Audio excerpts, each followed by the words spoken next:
ছাত্র জনতার গণ অভ্যুত্থানের মুখেই মাত্র ৪৫ মিনিটেই ছোট বোন রেহেনাকে নিয়ে দেশ ছেড়ে পালিয়ে চলে যান সাবেক প্রধানমন্ত্রী শেখ হাসিনা।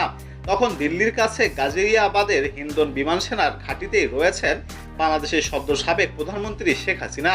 হাতে নামমাত্র সময় পাওয়ার আসার সময় জামা কাপড়, নিত্য ব্যবহার্য জিনিসপত্র কিছুই নিয়ে যেতে পারেননি কেউই। দিল্লির একটি সূত্রে জানা যাচ্ছে, গাজিয়াবাদের হিন্দন বিমান সেনা ঘাঁটিতে একটি শপিং সেন্টারে নিজের এবং বোনের প্রয়োজনীয় জিনিসপত্র কিনতে যান হাসিনা।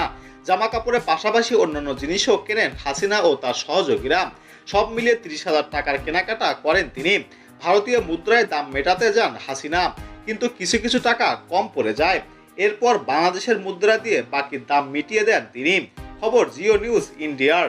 জানা গেছে ৫ই আগস্টের ৩ দিন পরেই ভারত ছেড়ে চলে গেছেন হাসিনার সহযোগীরা। তারা কোথায় গিয়েছেন জানা যায়নি।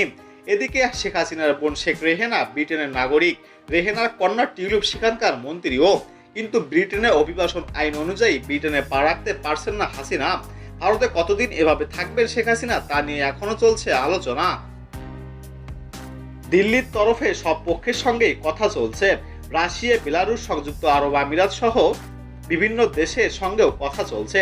তবে জয় জানিয়েছে বাংলাদেশে ফিরবেন তার মা।